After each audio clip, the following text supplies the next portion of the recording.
I found out that my husband was going to have brain surgery when I got home. He's recovered. He's doing beautifully, but it was also like the week after the anniversary of my mom's passing, and there were all these things. And then just being a mom of six and having just life in general, um, I was on this overpass and I looked down at the black tank top and the beautiful colors, and I thought, oh my gosh, if I can show up in this space from all the chaos that's happening around me and still reconnect with that magic I have in my heart, then I just wanted women everywhere to feel like that, to feel like even if it's for a second of your day, getting goosebumps, you can reconnect with that part, with that color that we're all born with.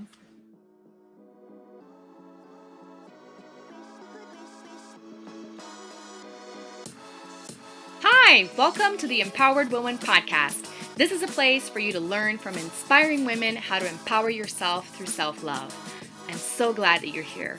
My name is martaspirk, and I'm your host, triplet mom, woman empowerment coach, and all things motivation extraordinaire. We're doing things a bit differently here on the show today. As part of our 2-year anniversary celebration, I will be airing 2 of the interviews I did inside my Facebook group last month, and here's one of the ones I picked. I apologize in advance for the sound quality since it was extracted from the video and I had a fan on at the time, but I hope you can hear past it and really appreciate the content. I talked to Gina Bell, Women's Empowerment Guide and founder of the Tears and Tulle movement, helping women shine in their bright and unique colors. Let's dive in. And I'm here with Gina Bell, and I am so looking forward to having her tell us more about her business and her mission. I had seen you in the podcast group before you had posted about it, and I was so intrigued and interested, and I'm so glad that you applied today for, to be interviewed so that I could learn more specifically from you. So tell us more about who you are and what you do. Sure. I'm Gina Bell. I'm about 20 minutes from Chicago in a little Indiana town, and I am a mother of 6. I'm a women's empowerment guide, and I am founder of the Tears and Tulle movement, which I think is what you were referring to, yes. Which is a really cool movement that follows a rainbow tulle skirt to the homes of 52 women in 52 weeks across the United States and Canada, each woman wearing that same skirt, and they pair it with something black to show that they have the ability to reconnect with their magic from within the harder parts of life. So that skirt is traveling. It's on home 21 right now. We already have a waiting list for year 3, so we already have 2 filled. And wow. It has evolved. There are now Tears and Tulle tribes and Tears and Tulle trailblazers, which are women all over the world that are wearing colorful skirts of their own, pairing it with something black and sharing their stories. So it's just evolving in the most wonderful ways. And I really believe that we all have like this invisible rainbow tulle skirt that we're born with. And if we can yes. keep reconnecting with the color of it, it has the potential to help us do really amazing things in the world. Yes. Oh, I love that so much. And now I want you to tell us how it all got started and how you put this vision together and empowering women too, which I'm all about. So I'm interested into understanding more how this exactly started with the skirt, with the rainbow, and the combination of how to empower women through that. Yes, I was wearing different color tulle skirts for a long time, leading up to a photo shoot in Orlando, which is a far away from Chicago. So I was on this abandoned overpass, and I was in the middle of a branding photo shoot. It was just a shoot for my brand. And I had paired this rainbow tulle skirt that was bigger than I was, this giant skirt with a black tank top. And right before I went out onto the shoot, I found out that my husband was going to have brain surgery when I got home. He's recovered. He's doing beautifully. But it was also like the week after the anniversary of my mom's passing, and there were all these things. And then just being a mom of 6 and having just life in general, I was on this overpass and I looked down at the black tank top and the beautiful colors, and I thought, oh my gosh, if I can show up in this space from all the chaos that's happening around me and still reconnect with that magic I have in my heart, then I just wanted women everywhere to feel like that, to feel like even if it's for a second of your day getting goosebumps, you can reconnect with that part, with that color that we're all born with. We can do amazing things. We can, show up from within the struggles. And I think that, with everything on social media these days and seeing people's sort of picture perfect lives, it's easy to get swept up in that and forget that we all have this deep rooted color that we can connect with. So yeah, there was a drone flying above me and there were camera people and someone said, Gina, can you run in the skirt? And I was in my bare feet and I held this skirt up on both sides of me and I just took off down this abandoned overpass, and it was like a mixture of struggle and chaos and everywhere I'd been. And I felt like every ancestor that came before me was sort of running with their dreams that might not have come to light in the world. And it was just a really moving experience for me. And it would take me almost a year to realize when I got home I was supposed to share that skirt with other people. So Oh, wow. I got home, it was in my closet for a long time. And one morning I woke up and I thought, oh my gosh, this has to be shared. And so I had this idea, like the Sisterhood of the Traveling Pants, and I wanted there to be a twist, where it could be this black item that people were pairing with it, whether it be clothing or you'll see wings in some of the pictures and a mural in the background, however they wanted to connect with their magic in that moment. So yeah, it's been really cool. Oh, that's so interesting. And I love how it's a physical, concrete thing, because when you talk about reconnecting with your magic and finding the positive in the negative, and even when you described, you running with a skirt and a lot of chaos, this is our lives, right? We're in the middle of chaos, especially right now. And there's still beauty around us, and it's up to us. It's our choice to go look for those things and to bring in this physical element to remind us. It really helps. It's kind of like that anchor. I've heard many people talking about, I have anchors that I wear or on my phone or in my office, so that you can look at that and remember, all right, things are not so bad. I have positive things in my life. So I love that you created this movement, and it's brilliant. And now that you compared it to the traveling sisterhood, the traveling pants, it makes a lot of sense, and that's beautiful. And I would love for you to share some of the pictures or whatever it is that you want in the group once we're done here and throughout the day, so that people can get more familiar with it. Because I feel like it's a really special thing to bring women together, right? Yes. Here's the first participant. There she is. So oh, beautiful. Kind of gives you an idea of the first home that the skirt traveled to. And I love that you're mentioning anchors. I teach a workshop on balance, and I have this idea that we think about Ferris wheels in the world. I use metaphors all the time. You. My goodness. Yes.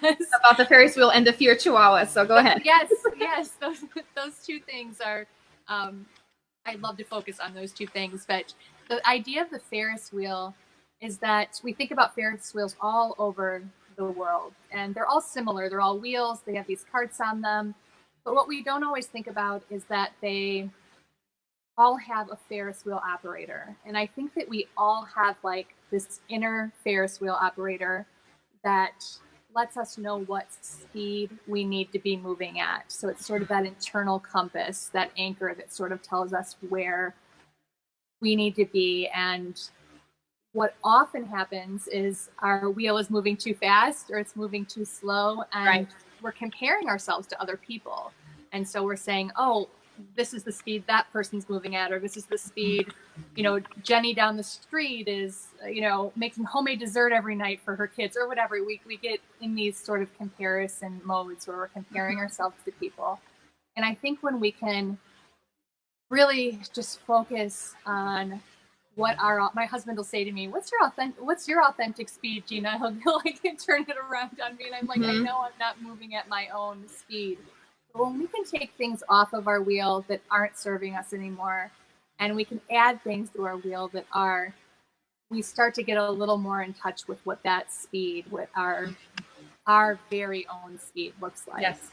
And the funny thing of it is there are so many people in the world that I think are comparing themselves to others' speeds, and then we compare ourselves to them, and they're not even moving at their authentic speed. So we all end up just, Oh, wow. Yes. I joke that we end up like, we kind of take a few steps back from our Ferris wheel because we're getting stressed out and burned out. And then we find ourselves like under the funnel cake booth at the carnival, like covered in powdered sugar, not paying any attention to what our speed is supposed to be anymore.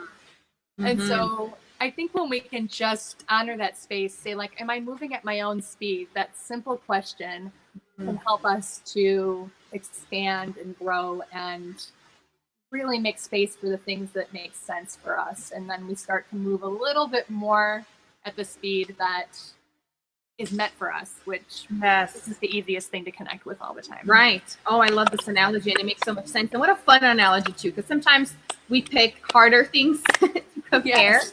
And this is a fun one because just like what we're saying, in the middle of chaos, there is beauty and there is fun and there are, nice things about our lives. And oftentimes it's almost like we choose the negative.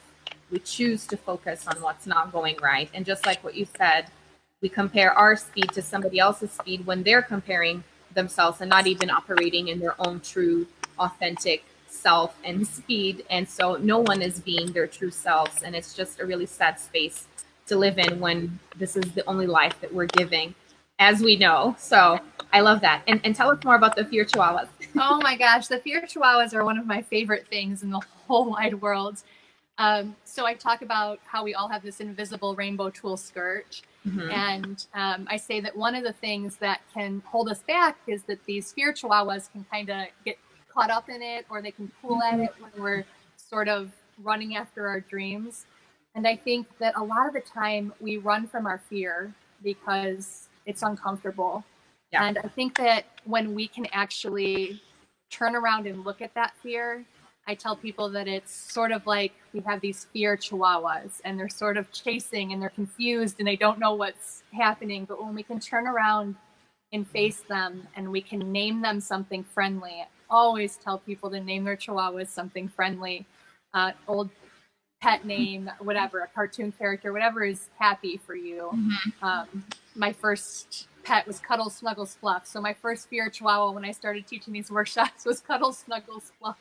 So, you can turn around and sort of embrace that fear and name that fear and say, okay, Cuddle Snuggles Fluff. I hear you yipping and yapping about how I might not be good enough, or I might not be educated enough, or I might not be whatever, fill in the blank. Yeah. And if I can teach that chihuahua new truths, if I can say, okay, Cuddle Snuggles Fluff, actually, this is the truth. They become less confused. They don't yip and yap and pull at that tool anymore while you're running. Yeah. And you can sort of reconnect with, the parts of us that we're sometimes afraid to look at. Yes. Oh, I love that analogy as well, because knowing a chihuahua and wearing a skirt, like the whole imagery, I love the imageries that you bring. And a follow-up question, which you kind of explained how the skirt and the movement came to be, but I would love for you to explain to us how women are like rainbow tulle skirts, like this analogy of the skirt specifically when comparing to women, and how that can be an empowering message with the movement that you're doing.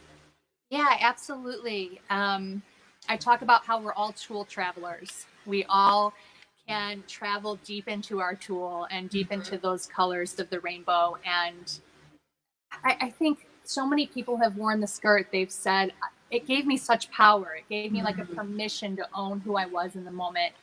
And I really think that that's true. We often get so busy with life that we don't make this a priority. And when we can sort of look at those layers and say, oh my gosh, I believe that women everywhere are like tulle skirts. They're beautifully layered. It's their transparency and the realness underneath that makes them so incredibly vibrant and beautiful. And so the skirt really has all these different meanings when people are wearing it or wearing skirts of their own, that it's not just the colors of the rainbow, but it's the layers of the tulle that are so important to remember and connect with, if that makes Yes. sense. No, it totally does. It's complicated, but it's beautiful, and it is beautiful because it's so complicated, and so many layers, so many aspects to it. And this is really what a woman is, right?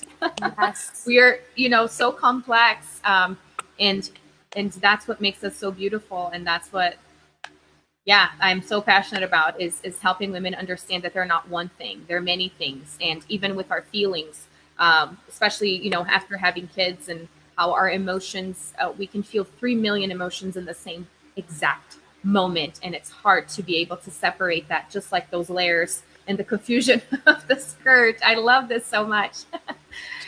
So how do you, so you told us that you teach these workshops besides the skirt, and spreading this movement and this energy and empowerment for women. What are some other ways that you work with women, and some tips that you can give for women to start empowering themselves today, even if they don't have the skirt? Sure, absolutely. And anyone who's interested, they could go to ginabell.co, and there's a Tears and Tulle tab on there where there's all these different ways you can get involved. Okay. You can become a trailblazer, you can start a tribe. There's a whole bunch of really cool ways that you can get involved by going to that site. But when talking about the Tulle skirt and talking about the fear chihuahuas and how they can pull at that skirt sometimes, the first thing I do with people when I meet them, well, we create some art together, but then I ask them to imagine the word believe. So if you think of the word believe, like if you can close your eyes for a second and just see it, believe, and you think these chihuahuas are going to show up and they're going to try and pull at your skirt, right? They're just going to. It's a normal part of life. And if you can be with the lie, if you could take the word believe and you can be with the lie, so BELIE, you can be with the lie that they tell you, and then the last two letters are the V and the E, even when it's very emotional. So if I can be with the lie, even though it's very emotional, I'm creating space to grow, even if it's scary, even if it's in the middle of the washing machine breaking and me having to hang my clothes out on a line, whatever it might be. That would be my little bit of advice to give, would be to think of that word and to think how we can retrain those chihuahuas and teach them new things. Yes. Oh, I love that. And it's again, facing the fears, not running away from them, and sitting with them and befriending them, because they're there to tell us something. And if you run away from them, you're not going to be able to learn or to create that awareness, right? So I love that analogy again. That's beautiful. That's amazing. Thank you so much for joining us today. Please share as many posts with resources and pictures as you can so that more people can see what you're doing. And I will make sure and link back to this video so that more people can come and watch it. And this was great. I'm so excited that we got to chat and I got to learn more about this. Oh, thank you so much for having me. Thank you, Gina. Have a great day. You too. Bye-bye. Loved our conversation. All the analogies Gina uses to talk about our inner journey. Don't forget to connect with her. The links are in the show notes. Until next time, bye.